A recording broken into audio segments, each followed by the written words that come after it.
What's going on, everybody? Welcome in. It's the Winter Alarm live stream. How are ya? Howard Uh, Bender with me here, of course, my I need that man. video. I need the beginning of this tonight. Howard Bender, Craig Mish here live for the Wager Alarm live stream Friday night ticket, baby. Hey, what's going on? There's Hayes, too. What are you doing over there, Hayes? Wave to the crowd.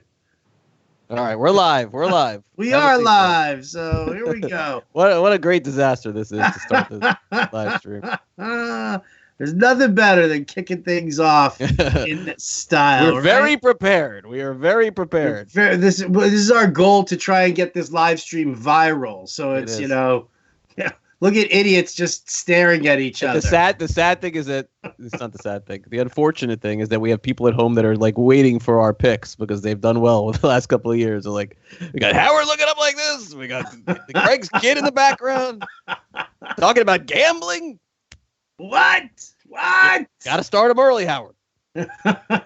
Absolutely. All right. Well, listen, if you guys have been tuning in all week, you tuned in on Tuesday. We talked about some of the lines that we thought were very interesting. Tonight's the night.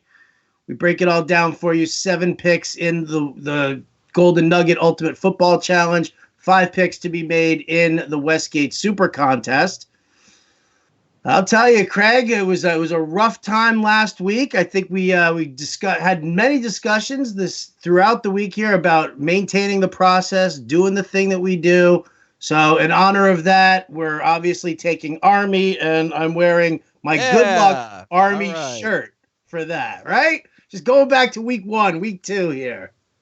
Well, so far so good with us on the season. We did have a little bit of a blip on the radar last week with really both college and pro, but over the course of the season, we're going to do this live stream. I think we have 16 or 17 weeks in the Golden Nugget, and then, of course, 17 weeks in the Super Contest.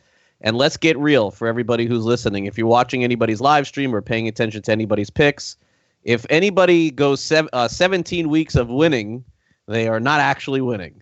I mean, they are going to be losing weeks on this live stream, and last week was our first one in 5 weeks.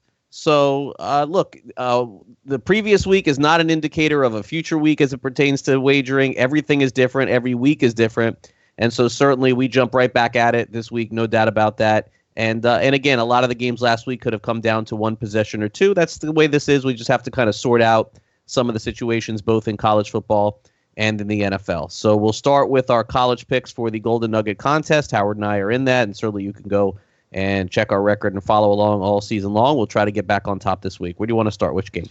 Let's start right at the top of the page here, and that is Army, actually. +3, we're looking at them at home against Tulane. Listen, I've got no problem going back with Army. Run the ball heavy. They control the clock on a regular basis. I don't have much faith in Tulane at all, but I don't know. Am I wrong?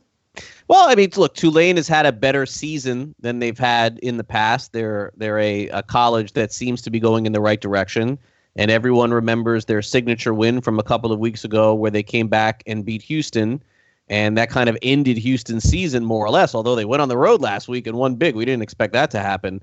But Tulane had like this miracle win a couple of weeks ago, and then the quarterback for Houston, Derek King, decided to sit out the season. The receiver decided to sit out the season.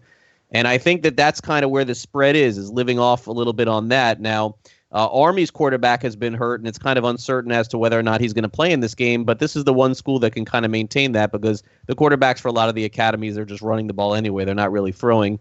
Army had that crazy winning streak going for a long period of time. It was snapped a couple of weeks ago against Michigan. They almost beat Michigan outright. We know how well they've played, and yet they're still getting points at home in this one because of the fact is that Tulane can throw the ball a little bit, and of course they can run the ball. So this is going to be a ball control type game, a lot of running on both sides. But look, you're the home team in your Army against teams with a winning record in their last 21 times. Army is 15-5-1 against the spread, so that certainly is a good number. And look, Tulane does get a lot of yards per play. They're 26th in the country, getting about 6 yards per play, but they haven't seen a defense like Army's. So I will say this could come down to a last play type field goal. The last time these two teams played, it did come right down to that. The game will be close, And provided that there isn't just some wacky turnover, I think Army has a really good shot of winning this game. They're the home team. They're getting points. That seems to be a good recipe in college football. So we'll take Army plus the 3 for pick number 1. I like it a lot. Pick number 2, we're targeting against Virginia Tech. Here we go. We talked about the fact that there's a mass exodus of players with Virginia Tech. They just don't look good. We're actually laying points here, which, surprising to lay 13.5 here with Miami. But again, Virginia Tech, this program is just completely crumbling. Yeah, it's been a mess for Virginia Tech all season long. Their defensive coordinator, Bud Foster, is going to retire at the end of the season. Their head coach, Justin Fuente, is definitely right on the chopping block in terms of being fired with all of the kids that left in the offseason. And then you combine that with them being 0-2 in the ACC. And last week, Virginia Tech lost to Duke 45-10. And the reason why is the Hokies are ranked 100th in the country in offense. Fuente earlier this week said they are not making a change at quarterback, but they're open to other quarterbacks potentially playing. So that means there could be 2 guys coming in and out. Ryan Willis, who's their starter. This will be the last year for him, a starter probably. He's got 8 interceptions already this season. They only played a few weeks. And Miami's offensive line is the one issue, I think, a little bit, because if Virginia Tech is going to have a strength, it could be sacking Miami's quarterback, Jaron Williams. But he's thrown 7 touchdown passes this year and no interceptions. I guess you could look at it one way or the other, Howard. When you have 7 touchdowns and no picks and you're taking a lot of sacks, that's not necessarily a good thing, but it's better than throwing those pick sixes. So in all of my years watching college football, we're going back to Frank Beamer being the head coach there and Bud Foster, the defensive coordinator. I don't ever remember Virginia Tech being a 2-touchdown underdog to anyone, and I think that tells you how bad Virginia Tech is. Whether or not the kids have quit, I can't speak to that, but this will go a long way in determining that. And if you lose by 35 points to Duke, I think there's a good chance that Miami could roll like they rolled over some of the other teams they played over the last few weeks. So I like Miami in this one, and I like the fact that it's 13.5. They win by 2 touchdowns, we win. So we'll take Miami minus the 13.5 points. Last time we took a spread this big, the only other time this big this season, we lost. It was when Florida State played against Louisiana Monroe. They were 21-point favorites. They were up 28-0. And then Louisiana Monroe came all the way back. I don't think Virginia Tech's coming back in this game, but it could be a close one. And Miami could pull away late. So we'll take Miami minus 13.5, the biggest point spread of any team that we would have taken this season. Again, minus 21 with FSU. As you can tell by watching this live stream, we're not big fans of laying points. We're definitely not big fans of laying points on the road, but at home, if we're going to do it, this seems to be a good spot. All right. And speaking of laying points at home, here we go. How about Kansas State going up against Baylor here? It's Kansas State -1. It's a virtual pick 'em here, taking that home team. Obviously, there's a little bit of respect being thrown opposite Kansas State here for Baylor. Otherwise, you'd see a standard 3-point spread here. So talk to me. How do you like Kansas State this much? They were good to us. They were definitely good to us a couple weeks ago when we took them to go into Mississippi State and just outright beat them. So yeah, and then last week they played Oklahoma State and it didn't go well. But overall, they're showing a lot of improvement now, and they're 17-7 at home their last 24 games at home against the spread. Baylor is undefeated this season, and Matt Rule's doing a really good job rebuilding that program. It was a disaster a couple of years ago. But really, if you look at Baylor's record outside of a close win against Iowa State last week, they really haven't played anyone. So the keys to this game is K-State is really good against the pass and so-so against the run. But the last 12 times that these two teams have played, and they play every year, the home team has won 9 of those games. And this is not a big spread. We're only laying 2. Right now, if you were to bet the game, it's down to 1.5, so some money is coming in on Baylor. But Wildcats right now, K-State, they lead the Big 12 in turnover margin. They also lead in time of possession. And then there was one stat from last week's game against Oklahoma State that I want to bring up in this game because there's anomalies in college and pro football. And when you have 13 chances to get a first down on third down and you only convert 1, that's unlucky. That's not being bad. That's just unlucky. That's not something that's going to happen the whole season long. Now, remember, if they go from converting 1 of 13 to 4 of 13, that's a huge difference, and that's between covering the spread and losing. So K-State at home, not laying a lot of points. Could be a lower scoring game. But I still at home. I got a frozen Craig here right now. All sorts of technical difficulties going on here. Am I even live? That's the good question there. There we go. You were frozen there for a few minutes. Sorry there. Kansas State is the pick. K-State, we're going with it. All right. All right, next game, the last game of college. We're actually diving into the top 25, something we really haven't done at all here. I wanted to take Iowa going into Michigan, actually winning this one. I'm getting 3.5 points here. This is more about a hatred for Michigan, and not like a hatred, but the team is not good. Harbaugh is on the hot seat. The alumni is looking for a reason to just get him out of there. Nate Stanley is healthy, is looking good in practices for Iowa. You're talking about just an overall a better team. For me, Iowa is the better team here. They've got the better defense, a much stronger defense than I think Michigan is really able to handle here. So I'm going to take the points. I'm going to take Iowa heading into Michigan here, and this could be the one that just seals the deal for Harbaugh. Maybe so. Iowa's won 5 of the last 6 times these two teams have played. This does seem to be a sleepy noon game on the East Coast where the two teams will probably just punch each other in the mouth for a half, and then all of a sudden things open up in the second half. But with getting points and getting more than a field goal against the Michigan team that really over the past year has not proven very much, this does seem to be the right side here. And, of course, Stanley, even without Noah Fant and Hawkinson this season, has really played well at quarterback there. So we'll take Iowa plus the points this week. Absolutely. So there you go. Those are the 4 college games we're talking here. Army +3, Miami minus 13.5, K-State -1, and then we're taking Iowa with the 3.5 points. The 4 games for college. Before we get to our pro games for the Golden Nugget, let me just give a shout out to our sponsor, Monkey Knife Fight. You guys love daily fantasy sports? Yes, you do. So jump onto monkeyknifefight.com, fastest growing daily fantasy site on the planet. And right now, you can join Fantasy Alarm in a $2,000 DFS contest this week, where the winner will take home $100,000. How about that one? Wow. How about that one? Right?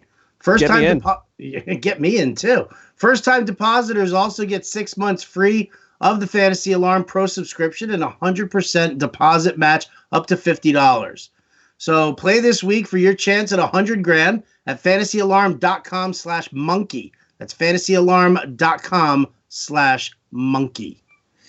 All right, now let's move into the pro games here. Again, 4 college, 3 pro. We're going to start off with one that I actually started eyeballing on Tuesday, asked you about your thoughts. Jacksonville Jaguars. I like what the Panthers have been doing. I think the Panthers' luck is kind of running out. I think Kyle Allen did a great job in his debut. I think he made a lot of rookie mistakes, even though he's not a rookie technically, but a lot of mistakes in that second game there. They did manage to win against Houston, but he didn't look good during that game. And to sit there and say 13 to 16 points against Houston, that's not really putting up a whole hell of a lot. So for me, I'm looking at Carolina as the team that they are, the offense that they are. I think Jacksonville, even without Jalen Ramsey, who is out for this game, I think they still either keep this one tight or win it outright. So taking 3.5 points for the Jags on the road, I don't think it's that big of a deal. Yeah, it probably will be a close game and a defensive game. A couple of things that work for sure in Jacksonville's favor is the fact that you saw really, and what could end up being, Howard, a coming out party for Leonard Fournette. If this guy stays healthy and they give him 30 carries, I mean, he could do that every single week. It's just whether he's been hurt or they've pivoted over to try to get Bortles going. Now they don't have to do that anymore because Minshew looks like a very capable quarterback there for Jacksonville. So the other thing with Carolina is that Kyle Allen fumbled the ball 3 times last week. I'm sure he'll improve that. But that doesn't necessarily mean that he wouldn't take more sacks. We just talked about that like with the University of Miami in terms of their quarterback. Maybe Allen is more careful with the ball, and that means holding the ball, and that means taking more sacks. We know Jacksonville's defense is also very good. So Jaguars really seem to be a team that's coming on. Carolina has played well the last couple of weeks. This is a pivotal game for both teams. The team that wins this game, you would be hard-pressed to say, does not make the playoffs because whoever wins is going to be putting themselves in a big spot here. But we don't need Jacksonville to win. I think we think they can win. It is a little fishy to me that the line isn't 3 and it just keeps pushing its way to 3.5. Why isn't it just 3 and make the game even? That's telling you that Carolina is a little bit better on paper than Jacksonville is. Still, 24-21 type game. We get the cover there. We'll take the Jaguars plus the points. I love it. Next game we're taking the Minnesota Vikings, a team that we've been very up and down with here.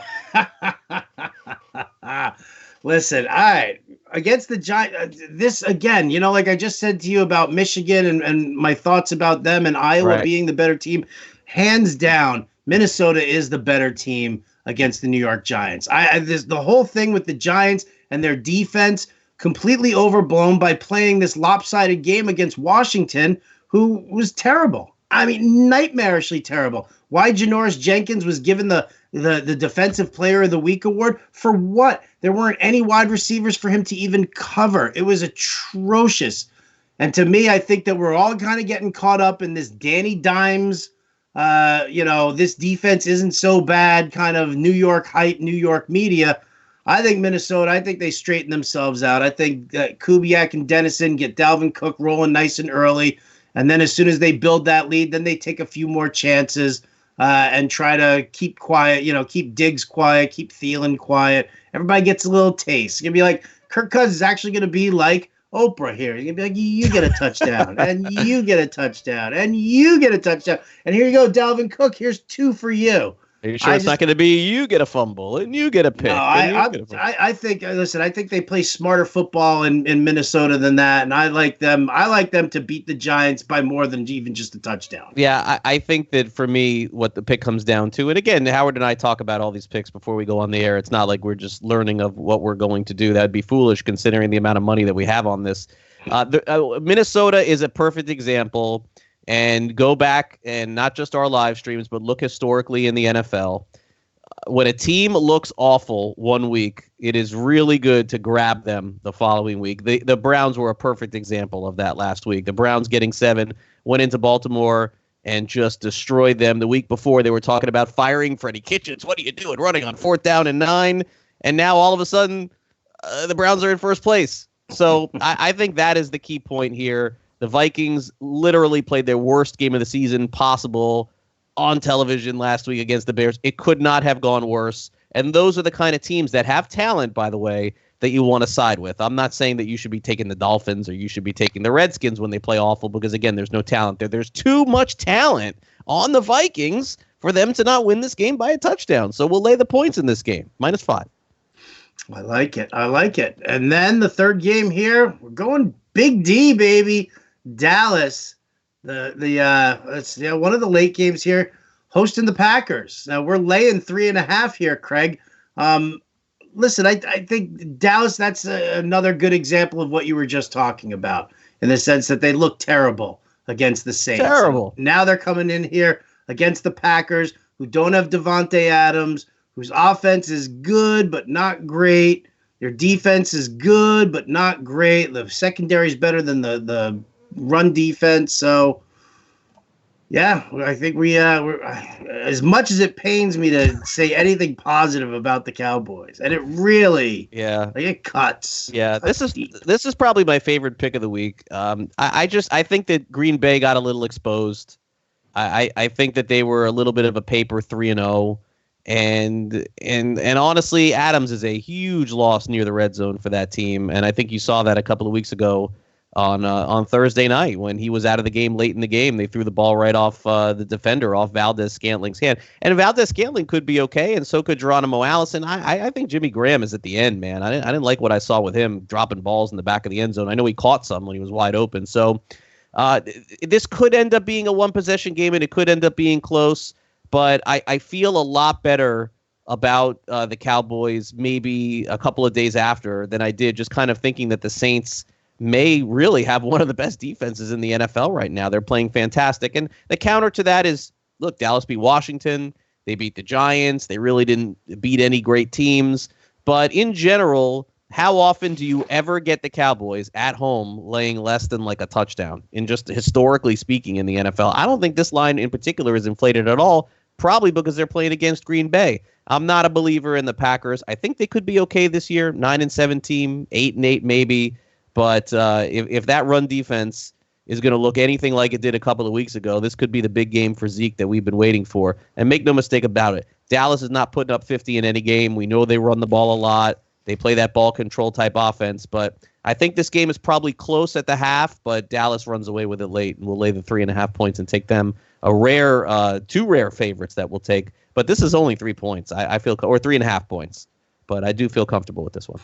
All right. Well, so there you go for the Golden Nugget. It's Jaguars plus 3.5, Vikings minus 5.5, Dallas minus 3.5. Those go along with our 4 college picks.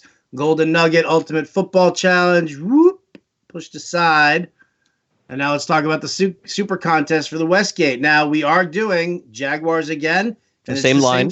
It's the same line there. It's the same line for the Vikings, and it's the same line for Dallas. Okay, so we're good.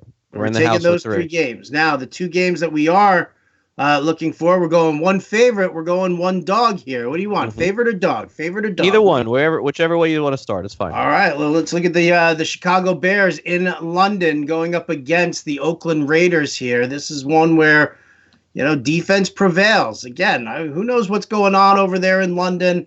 You're drinking those old British IPAs. It's like moonshine, baby. Just going to load you up. It's going to weigh you down. Who knows what's going on there for them. But, I mean, listen, overall on the field, product on the field, Bears are a superior team to the Raiders, a vastly superior team, and the defense is going to contain them. So yeah, and the Raiders, Howard, I don't know when they'll ever play at home again. I think they're on like a 5-game road swing. They go from Indianapolis, they didn't go home. They go to London. That's never a good recipe for success. How do you not play this game? How do you send them to London and not send them to even just a college football stadium in Vegas?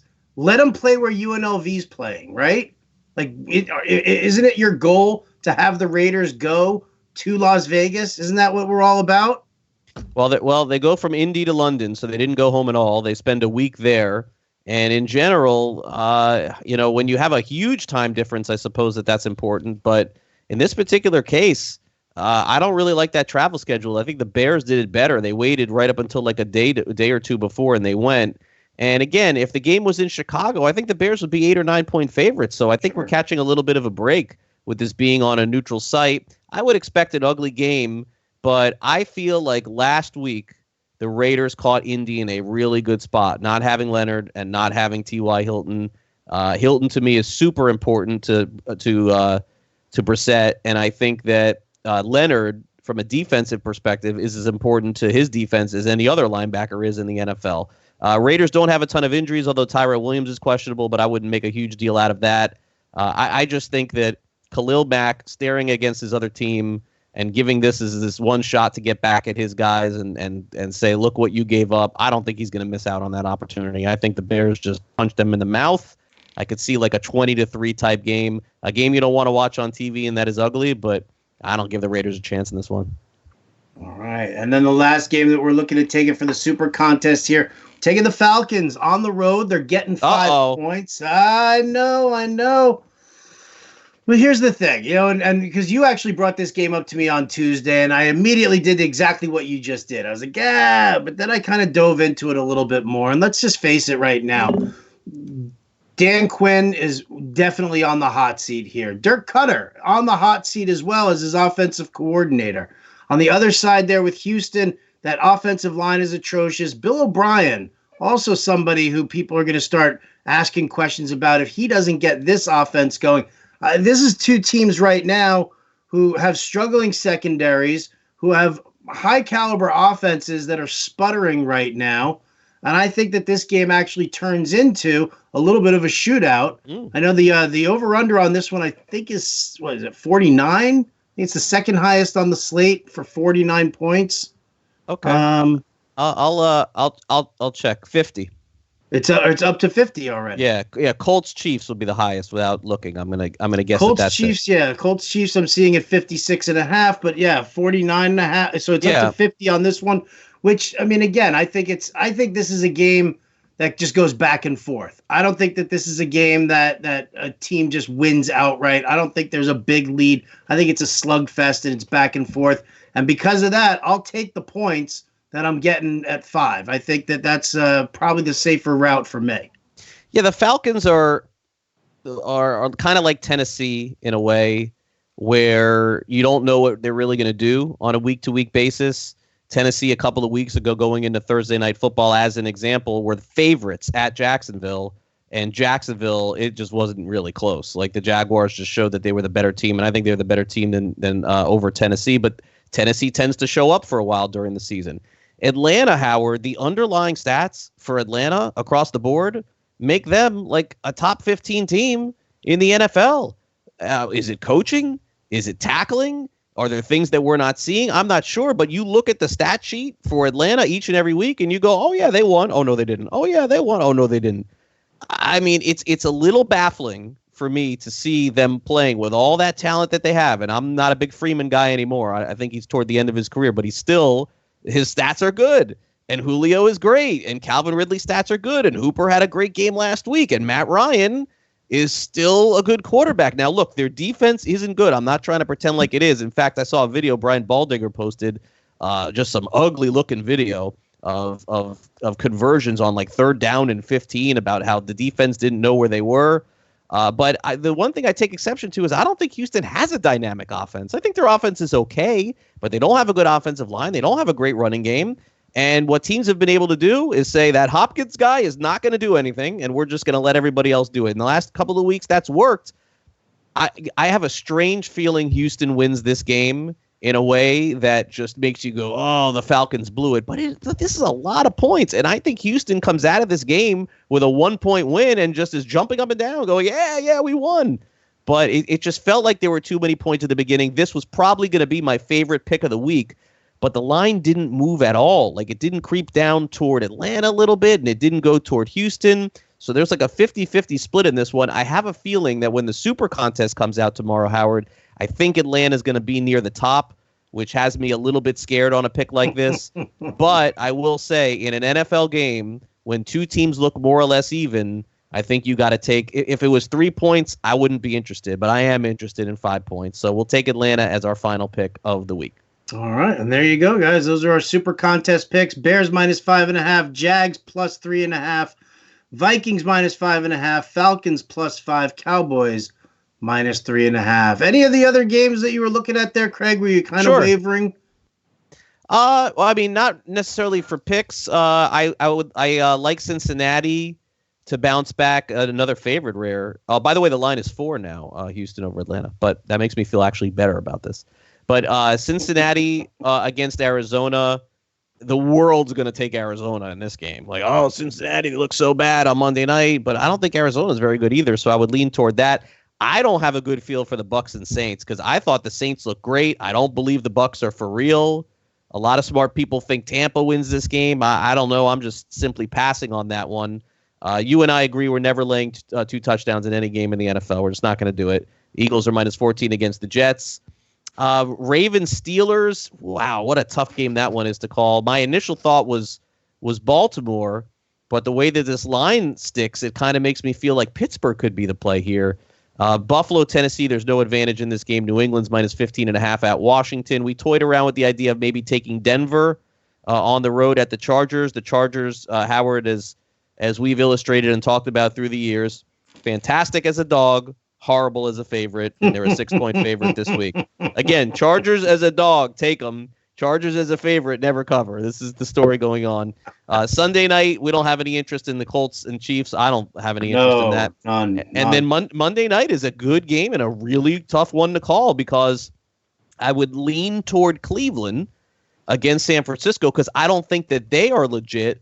And you could speak to this more, I don't know, but they're saying that this is going to be the most people in that stadium since it's opened coming into Monday night because of the way that the 49ers have played and how jacked up everybody is. And by the way, coming off a bye week too, that's kind of huge also. So I'm just throwing that game out there as well. I would have leaned Cleveland, but there's a lot of intangibles on the side of San Francisco. Yeah, too many intangibles. And a lot of it has to do with San Francisco's defense. I mean, not a lot of people have a lot of faith in the offensive weapons. Are still kind of up in the air. Who the top receivers on this team? Who's going to be in the backfield? What kind of a role is Tevin Coleman going to have? So I look at that game and that's San Francisco. If they are going to win it, they are going to win it with defense there. Sure. And I just, again, that's a game that I just don't feel like I just don't feel like comfortable. No, but a that. good game to watch. I think Sure. This is the Monday night. We're lucky the last 2 Thursday night games have been good. In general, the Sunday night games have been good. I'm not sure we'll get that this week, but that Monday night game is one that I'll be curious about. I'll jump onto Monkey Knife Fight and play some prop games for it. There you go. So good luck this week. Let's hope we knock them down. Back on track, baby. Back on track. I think we'll be good this week. I mean, we can't go 17 weeks and have winning weeks in 17 weeks. I guess you can, but it's almost impossible. So we're not gonna say that we will. There you go. All right, that's gonna do it for us here at the Wager Alarm live stream. Big thanks to our producer Matt Sells. For Craig Mish, I'm Howard Bender. Thanks so much for tuning in, everybody, and we'll catch you next time.